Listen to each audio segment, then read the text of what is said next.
இறைவனின் குலமே, இயேசுவின் உலகமே, இறைய அமைதி இனிமை அடைய இயேசு அழைக்கிறார்.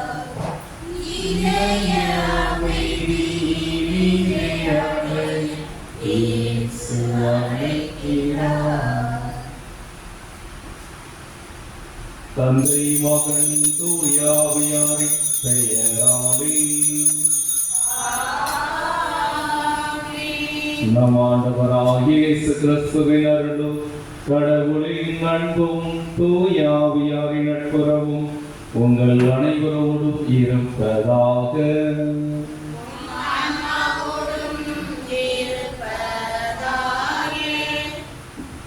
இயேசுவில் பிரியமான சகோதர சகோதரிகளே, தாய் திருச்சபையோடு இணைந்து புனித ஆகத்தான் என்ற மறைசாட்சியினுடைய நினைவையும் கொண்டாட நாம் அழைக்கப்படுகின்றோம்.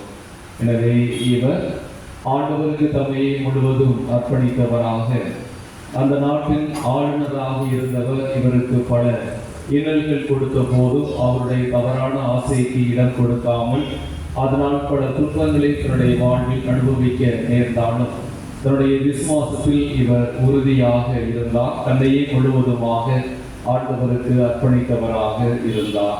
எனவே அவரை போலவே நம்முடைய வாழ்வில் நாம் ஆண்டவருக்கு உரியவர்கள் என்ற சிந்தனையோடு இறைவன் நம்மிடம் ஒப்படைத்திருக்கின்ற பொறுப்புகளை, பணிகளை சரிவர செய்வதற்கான அருளை இந்த பணியில் நாம் கேட்போம். இன்றைய திருப்பணியானது செல்வநகர் கல்ஷா ஐரா தன்னுடைய முதல் பிறந்த நாளிலே இறைவன் செய்த எல்லா நன்மைகளுக்கு நன்றியாக பெங்களூரு சதீஷ் ஜோலி குடும்பத்தில் அவருடைய மகள் பெட்ரிஷியா இந்த நாட்களில் எழுதுகின்ற தேர்வை மிக சிறப்பாக எழுத வேண்டும் என்றும், நிக்கில் சபரிமாள் குடும்பத்தில் மறைத்த அந்தோணி சபரிமுத்து ஆசிரியர் அவருடைய ஆன்மாவுக்கு இறைவன் நித்திய இடைமாற்றியை அளித்தருள வேண்டும் என்றும் இவ்வழியை நாம் ஒப்புக் கொடுத்து செல்கிறோம். பலியின் தூய மறை நிகழ்வுகளை கொண்டாட நாம் தகுதி கொடுத்து நம் பாவங்களை ஏற்றுக்கொள்வோம். எல்லாம் வல்ல இறைவனிடமும்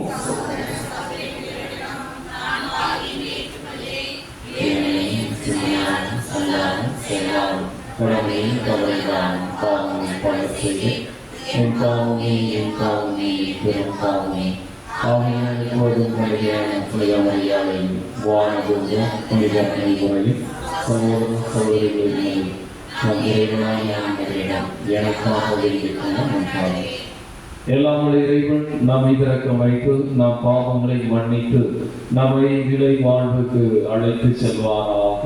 ஆமென்.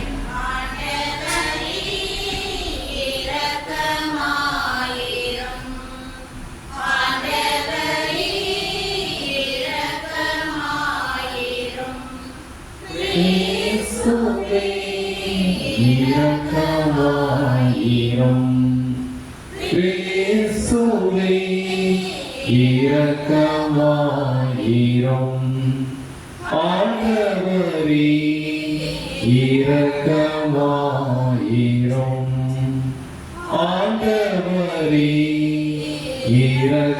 இரக்கமாயிரும். ஜெபிப்போமாக. ஆண்டவரே, கண்ணையும் மறைசாட்சியுமான புனிதாகத்தான் கற்பின் சிறப்பாடும் மறைசாட்சியத்தின் வீரத்தாடும் உமக்கு உகந்தவராக திகழ்ந்தாரே. நாங்கள் இரக்கம் பெற அவர் எங்களுக்காக இறைஞ்சி வேண்டிட அருள் புரிவீராக. எங்கள் ஆண்டவராகிய கிறிஸ்து வழியாக உம்மை மன்றாடுகிறோம்.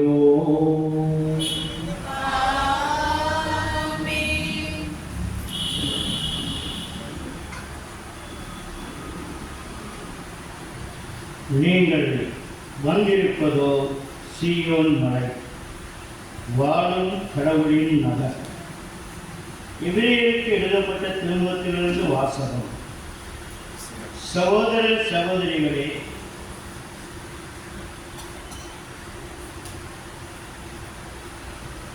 உலக போக்கின்படி நானும் சாகப் போகிறேன். சாலமோனே, நீ நெஞ்சியுடன் இரு. அரசர்கள் முதல் நூலிலிருந்து வாசகம்.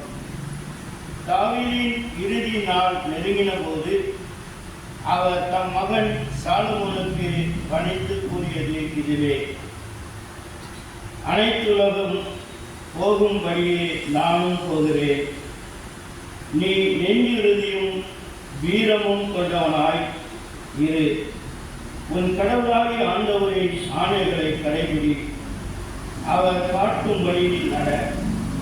மோயிசன் சட்ட நூலில் எழுதப்பட்டுள்ள கடவுளுடைய நியமங்கள், விதிமுறைகள், நீதி சட்டங்கள், ஒழுங்குமுறைகள் ஆகியவற்றை கடைபிடி.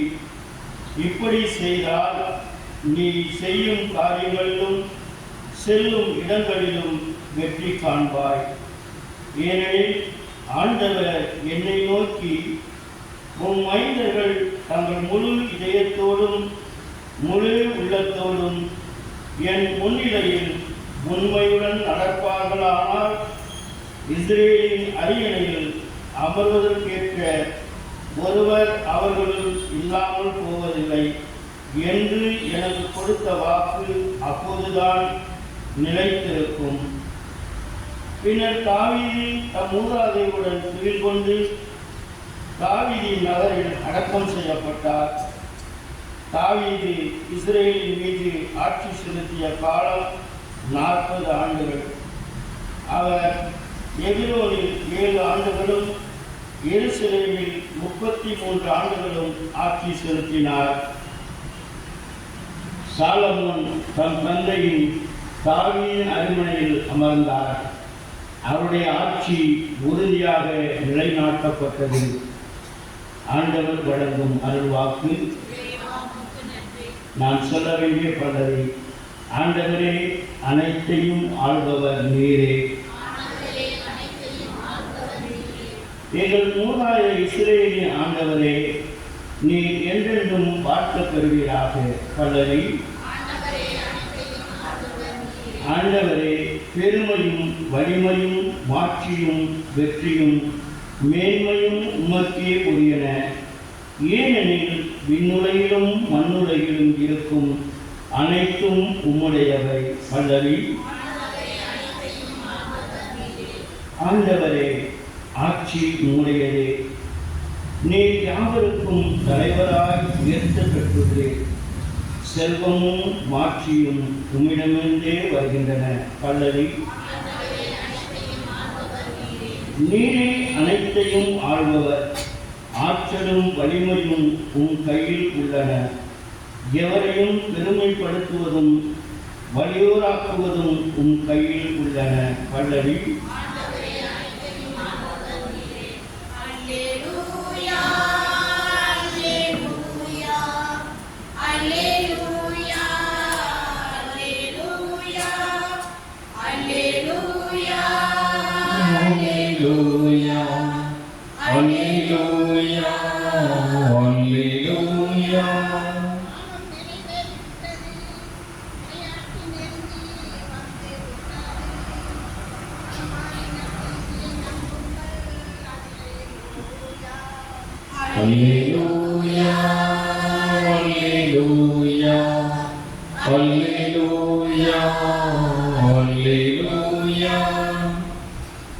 ஆண்டவர் உங்களோடு இருப்பாராக.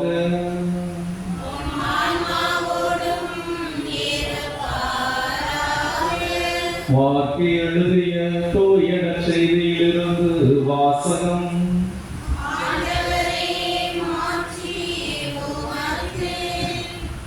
வார்த்தை செய்தி அதிகாரம் 6, இறைவார்த்தைகள் 7 முதல் 13 வரை. அக்காலத்தில் இயேசு 12 வரையும் தம்மிடம் வரவழைத்து அவர்களை இருவராக அனுப்பத் தொடங்கினார். அவர்களுக்கு தீய ஆவிகள் மீது அதிகாரமும் அளித்தார்.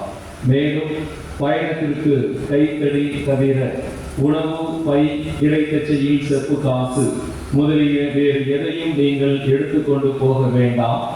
ஆனால் மிதியடி போட்டுக் கொள்ளலாம், அணிந்திருக்கும் அங்கி ஒன்றே போதும் என்று அவர்களுக்கு கட்டளையிட்டார்.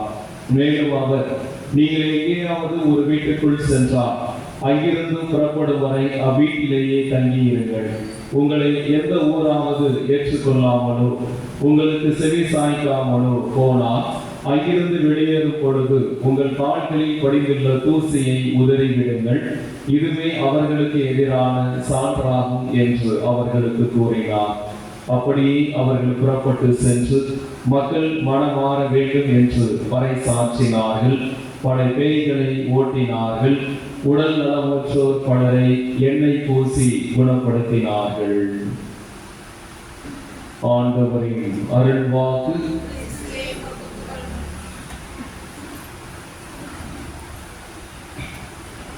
இயேசுவில் பிரியமான சகோதர சகோதரிகளே, ஆண்டவர் இயேசு தன்னுடைய பணியில் அதிகாரத்தோடு போதனை, வல்ல செயல்கள், தன்னுடைய சொந்த ஊர் பயணம் என இப்படி தன்னுடைய பணி வாழ்வை தொடங்கிய ஆண்டவர் இயேசு இன்றைய நற்செய்தியில் நாம் பார்ப்பது போல தன்னுடைய சீடர்களை தன்னுடைய பணியில் பங்கேற்க அவர்களை ஒருங்கிணைக்கின்றார். தன்னுடைய சீடர்கள் என்பவர்கள் தன்னை பின்பற்றுபவர்கள் மட்டுமல்ல, மாறாக தன்னுடைய பணியில் பங்கேற்பவர்களாக இருக்க வேண்டும் என்பதற்கான அனுபவத்தை அவர்கள் தாம் இருக்கும் போதே பெற்றுக்கொள்ள வேண்டும் என்ற அத்தகைய ஒரு எண்ணத்தின் அடிப்படையில் ஆண்டவர் இயேசு தன்னுடைய அந்த நற்செய்தி பணிக்காக இருவராக அவர்களை அனுப்புகிறார். முதலில் ஆண்டவர் இயேசு தன்னுடைய பணியை தன் உடன் இருக்கின்ற சீடர்கள், அவர்கள் ஒன்றும் பெரிய அளவில் எதுவும் தெரியாதவர்கள், அதிகம் படிக்காதவர்கள், புதிதாக எதையும் தெரிந்து கொள்ளாதவர்கள் என இந்த நிலையிலும் தன்னுடைய அந்த பணியை அவர்களோடு பகிர்ந்து கொள்கிற ஆண்டவர் இயேசு நமக்கான அந்த படிப்பினைகளையும் இதில் முன்வைக்கின்றார். ஏனெனில் சில நேரங்களில் நாம் நமக்கு கொடுக்கப்பட்ட பணிகளை சிறப்பாக செய்கின்ற போது, ஆசிரியர் பணியாக, அலுவலக பணியாக அல்லது ஒரு அருட்பணியாளர் என்ற அந்த பணியாக இருந்தாலும் சரி, அந்த பணியில் நாம் ஊற்றி விடுகின்றோம். அந்த பணியை என்னால் தான் சிறப்பாக செய்ய முடியும் என்ற அந்த ஒரு நம்பிக்கையோடு நாம் இருக்கின்றோம்.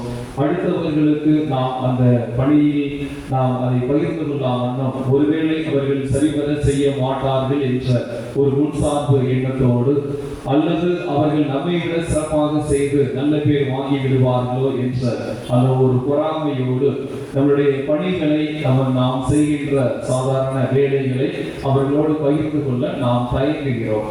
ஆனால் ஆண்டவர் இயேசு இங்கு தன்னுடைய சீடர்களுக்கு எல்லா அதிகாரத்தையும் கொடுத்து அங்கு எந்த ஒரு பயமோ அல்லது எந்த ஒரு உணர்வோ இல்லாமல் அதை நமக்கான ஒரு படிப்பினையாக அங்கே இதை முன்வைக்கின்றார். எனவே என்பவர்களே, இந்த பணியிலே ஆண்டவர் இயேசு சில பாடங்களை நமக்கு முன்வைக்கின்றார். இருவராக அவர்களை அனுப்பும் போது ஒருவரை விட இருவராக சேர்ந்து பணியாற்றுவதே மிக சிறப்பானது என்ற சபை உரையாடலுக்கு வந்த ஒரு கூற்றின்படி, இருவர் சேர்ந்து உழைக்கின்ற பொழுது, ஒருவர் வீழுகின்ற பொழுது இன்னொருவர் அவரை கை தாங்கி பிடிக்கிறார் என்ற அந்த ஒரு கூற்றின்படி இருவராக நாம் ஒரு பணியை செய்கின்ற பொழுது இன்னும் மிக சிறப்பான ஒரு முன்னேற்றத்தை அல்லது மிக சிறப்பான நல்ல ஒரு பலனை அதனால் ஏற்க முடியும். எனவே நாம் தனி ஒரு மனிதராக நாம் பல காரியங்களை செய்வதை விட இணைந்து செய்வது மேலானது. நம்முடைய குடும்பமாக இருந்தாலும் சரி, பங்கு அளவில் நாம் செய்கின்ற ஒரு செயலாக இருந்தாலும் சரி, உங்களுடைய உறவினர்கள் எல்லாம் அந்த ஒரு அடிப்படையில் நாம் செய்கின்ற செயலாக நாம் மட்டும் தனியாக செய்து பேர் வாங்க வேண்டும் என்பதை விட இணைந்து செய்வதுதான் மிக சிறப்பானது என்ற அந்த ஒரு படிப்பினையை ஆண்டவர் இயேசு தன்னுடைய சீடர்களுக்கும் கற்றுத் தருகின்றார். இன்று நாமும் அதை கற்றுக்கொள்ள நம்மை அழைக்கின்றார். அடுத்து இரண்டாவதாக அவருடைய இந்த அனுப்புகின்ற நிகழ்விலே மிக குறைவான சொற்களை அவர்கள் பயன்படுத்தும் வண்ணம் மனம் மாற வேண்டும் என அவர்கள் பறைசாற்ற அவர்களை அழைக்கின்றார். அதிகம் பேச வேண்டாம், அல்லது நீங்கள் என்ன பேசுவது, எப்படி பேசுவது என நீங்கள் கவலைப்பட வேண்டாம் என சொல்கிற ஆண்டவர் மிக குறைந்த சொற்களை பயன்படுத்தியே தன் ஆண்டவருடைய பணியை நாம் மிக சிறப்பாக செய்ய முடியும் என்ற அந்த ஒரு படிப்பினையை நமக்கு கற்றுத் தருகின்றார்.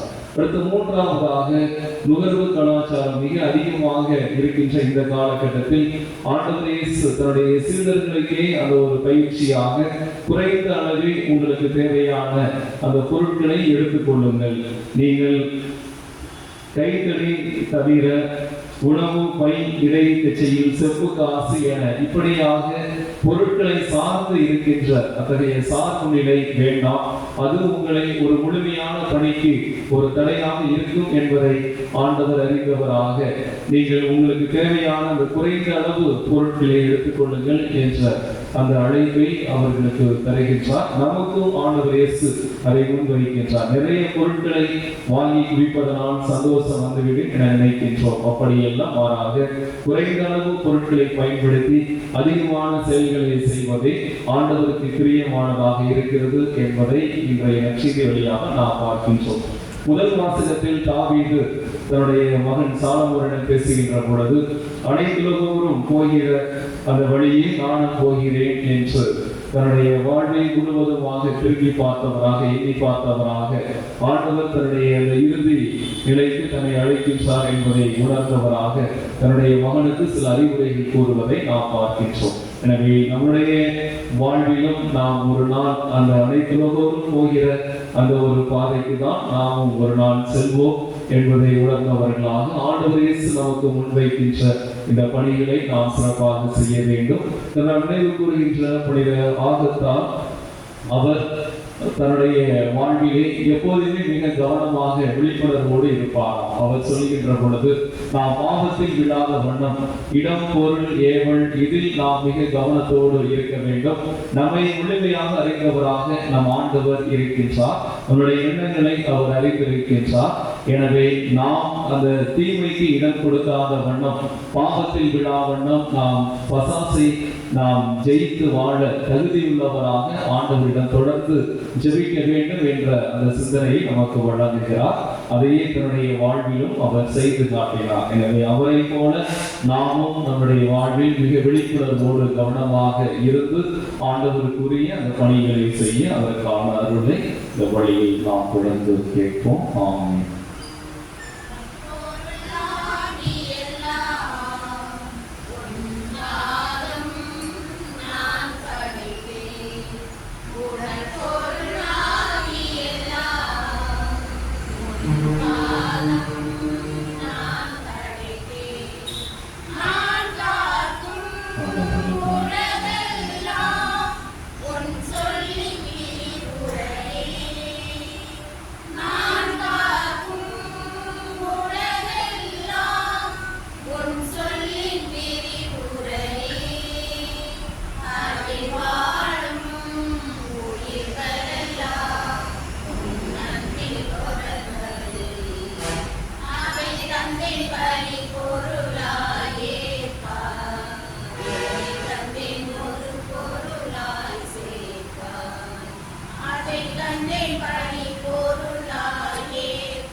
சகோதர சகோதரிகளே, என்னுடைய உங்களுடையதுமான இப்பணி எல்லாம் வல்ல தந்தையாகிய இறைவனுக்கு ஏற்றதாகும்படி மன்றாடுங்கள்.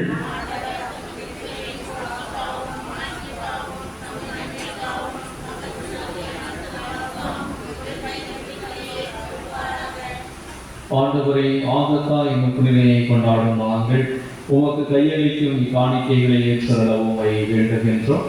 அவருடைய துன்ப போராட்டங்கள் உமக்கு ஒப்பளித்தது போல இக்காணிக்கைகள் உமக்கு ஏற்றவையாகின அருள்வீராக. எங்கள் ஆண்டவராகிய கிறிஸ்து வழியாக உம்மை மன்றாடுகின்றோம். ஆண்டவர் உங்களோடு இருப்பாராக. இதயங்களை மேலே எழுப்புங்கள். நாம் இறைவனாகிய ஆண்டவருக்கு நன்றி கூறுவோம்.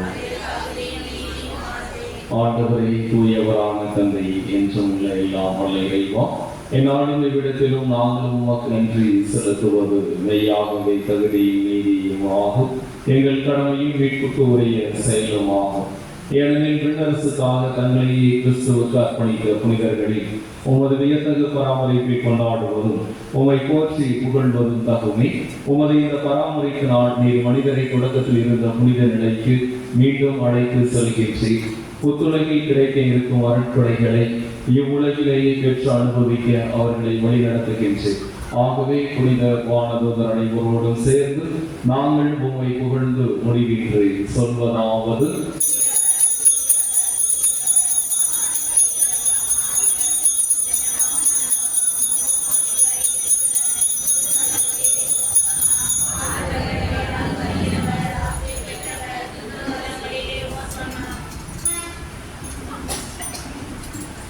ஆண்டவரே, நீர் மெய்யாகவே தூயவர், தூய்மை அனைத்துக்கும் ஊற்று.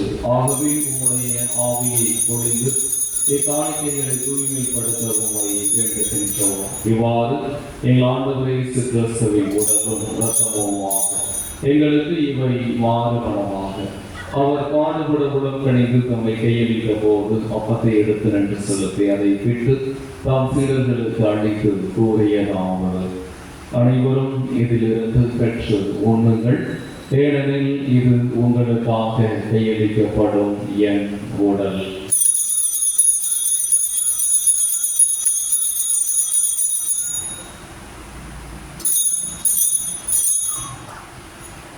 அவ்வண்ணமே இரவு விருந்தை அருந்தியபின் கிண்ணத்தையும் எடுத்து மீண்டும் உமக்கு நன்றி கூறி தாம் சீடர்களுக்கு அழைத்து அவர் கூறியதாவது: அனைவரும் இதிலிருந்து பெற்று பருகுங்கள், ஏனெனில் இது புதிய நிலையான உடன்படிக்கைக்கு உரிய என் சத்தத்தின் கிண்ணம்.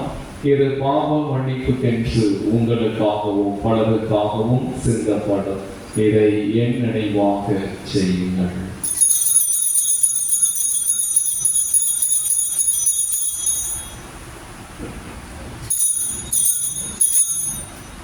நம்பிக்கையின் மறைபொருள்.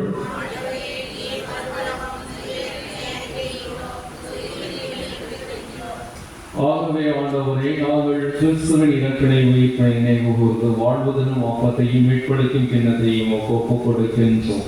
திருமணம் என்று உமக்கு ஊழியம் புரிய தகுந்தவர்கள் இடங்களை ஏற்றுக்கொண்டு எனவே உமக்கு நன்றி செலுத்துகின்றோம்.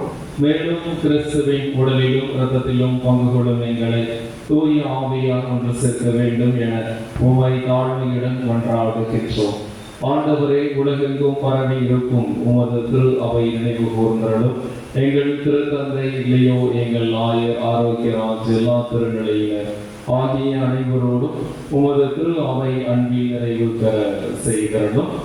சிறப்பாக திருப்பலி ஒப்பு கொடுத்து ஜெபிக்கின்ற ஹெல்சா ஐரா குடும்பத்தினர், சதீஷ் ஜூலி குடும்பத்தினர், மிகேல் சமரியவான் குடும்பத்தினர், இந்த குடும்பங்களை ஆசீர்வதித்து இவர்கள் நம்பிக்கையோடு முன்வைக்கின்ற எல்லா வேண்டுதல்களுக்கும் உடைய இரக்கத்தினாலும் பேரன்பினாலும் செவி சாய்த்தரணும். உயிர்த்தலும் எதிர்நோக்குடன் தொழில் கொள்ளும் எங்கள் சகோதர சகோதரிகளையும் இறந்தோர் அனைவரையும் இரக்கத்துடன் நினைவு கூர்ந்து உமது திருமுக வழியினில் ஏற்றருளும். எங்கள் அனைவர் மீது இரக்கமாயும் கடவுளின் கண்ணி தாயான புனித மரியா, அவருடைய கணவரான புனித யோசேப்பு, புனித திருத்தூதர்கள் இவ்வுலகில் உகந்தவரா இருந்தோம். எங்கள் பாதுகாவலர் புனித சந்தியாகப்பர் ஆகிய புனிதர் அனைவருடனும் நாங்கள் நிலை வாழ்வில் பங்கு கொள்ளும் தகுதி பெற்று உம் திருமகன் இயேசு கிறிஸ்து வழியாக உம்மை புகழ்ந்தேத்து மரமருள உம்மை மன்றாடுகின்றோம்.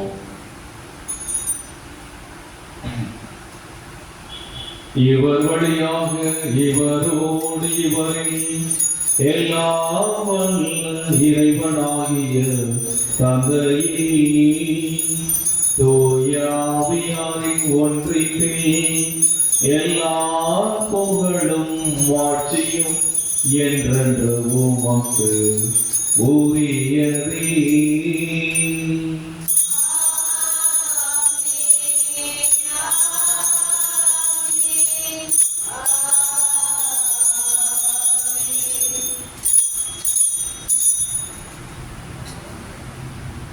மீட்பரின் கடலையால் கற்பிக்கப்பட்டு இறை படிப்பினையால் பயிற்சி பெற்ற நாம் புரிந்து சொல்வோம்.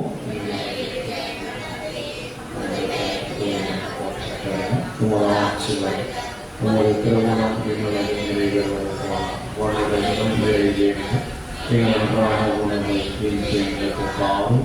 எங்களுக்கு எதிராக குற்றம் செய்வோரை நாளும் மன்னிப்பது போல எங்கள் குற்றங்களை மன்னியும். எங்களை சோதனைக்கு உட்படுத்தாதே, தீமையிலிருந்து எங்களை விடுவித்தார். ஆண்டவரை தீமை அனைத்திலிருந்தும் எங்களை விடுவித்து எங்கள் வாழ்நாளில் அமைதியை கனிவுடன் அருளவும் மன்றாடுகின்றோம். உமது இரக்கத்தின் உதவியால் நாங்கள் பாவத்திலிருந்து எப்போது விடுதலை பெற்று யாதொரு கலக்கமும் இன்றுமாயிருப்போமாக. நாங்கள் எதிர்நோக்கி இருக்கும் பேரின்பத்துக்காகவும் எம் மீட்பராகிய இயேசு கிறிஸ்துவின் வருகைக்காகவும் காத்திருக்கின்றோம். ஆண்டவரை இயேசு கிறிஸ்துவை அமைதியை உங்களுக்கு விட்டுச் செல்கின்றேன், என் அமைதியை உங்களுக்கு அளிக்கின்றேன் என்று உம் திருத்தூதர்களுக்கு மொழிந்தீரே. எங்கள் பாவங்களை பாராமல் உமது திரு ஆமையின் நம்பிக்கையை கண்ணோக்கி உமது திருவுள்ளத்திற்கு ஏற்ப அதற்கு அமைதியும் ஒற்றுமையும் அளித்திருந்தீரார். என்றென்று வாழ்ந்து ஆட்சி செய்கின்றவர் நீரே. ஆண்டவருடைய அமைதி உங்களோடு என்றும் இருப்பதாக. ஒருவருக்கொருவர் அமைதியை பகிர்ந்து கொள்வோம்.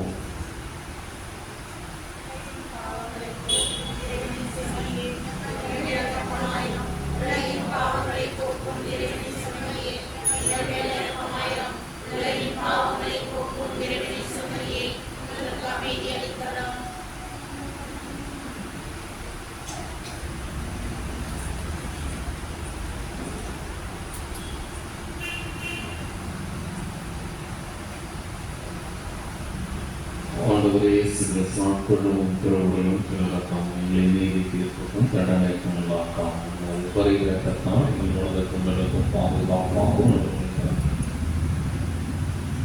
இதோ இறைவனின் சமரி உலகின் பாவங்களை போக்குகின்றனர்.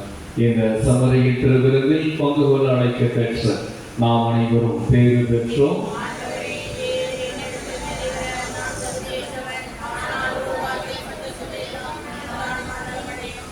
கிறிஸ்துவின் திருவுடன் திருவுக்கும் நம்மை காத்து நிலை வாழ்வு அளிப்பதாக. ஆமென்.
கொள்கிறோம்.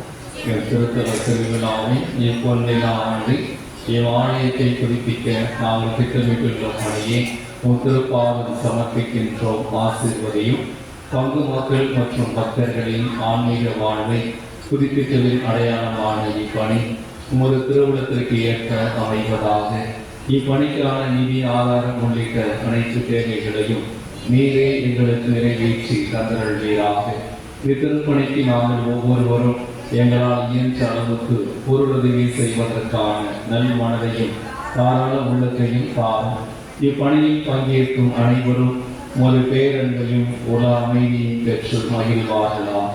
புனித ஆரோக்கிய அன்னையின் அருட்காவலும் புனித சந்தியாவுக்கு பரிந்து பேசுதலும் எமக்கு என்றும் கிடைப்பதாக. உங்கள் ஆண்டவரான இயேசு கிறிஸ்து வழியாக உங்களை மன்றாடுகின்றோம். ஆமென்.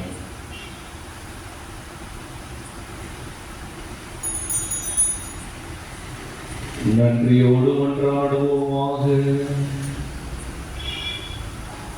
இறைவா, ஆகத்தாயின் புனிதை கண்ணிமை வரை சாட்சியம் ஆகியவற்றின் இரட்டிப்பு வெற்றியா புனிதர்கள் மத்தியில் முடிசூட்டினீரே. இவர்கள் அடையாளத்தின் ஆற்றலாம் தீமை அனைத்தையும் நாங்கள் துணிவுடன் மேற்கொண்டு விண்ணக ஆட்சிக்கு வந்து சேர எங்களுக்கு அருள்வீராக. எங்கள் ஆண்டவராகிய கிறிஸ்து வழியாக உம்மை மன்றாடுகிறோம்.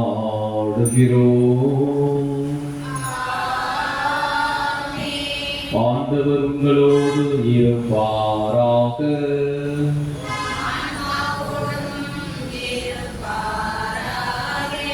எல்லாம் வல்ல இறைவன் தந்தை மகன் தூய ஆவியார் நம் அனைவருக்கும் ஆசி அளிப்பாராக.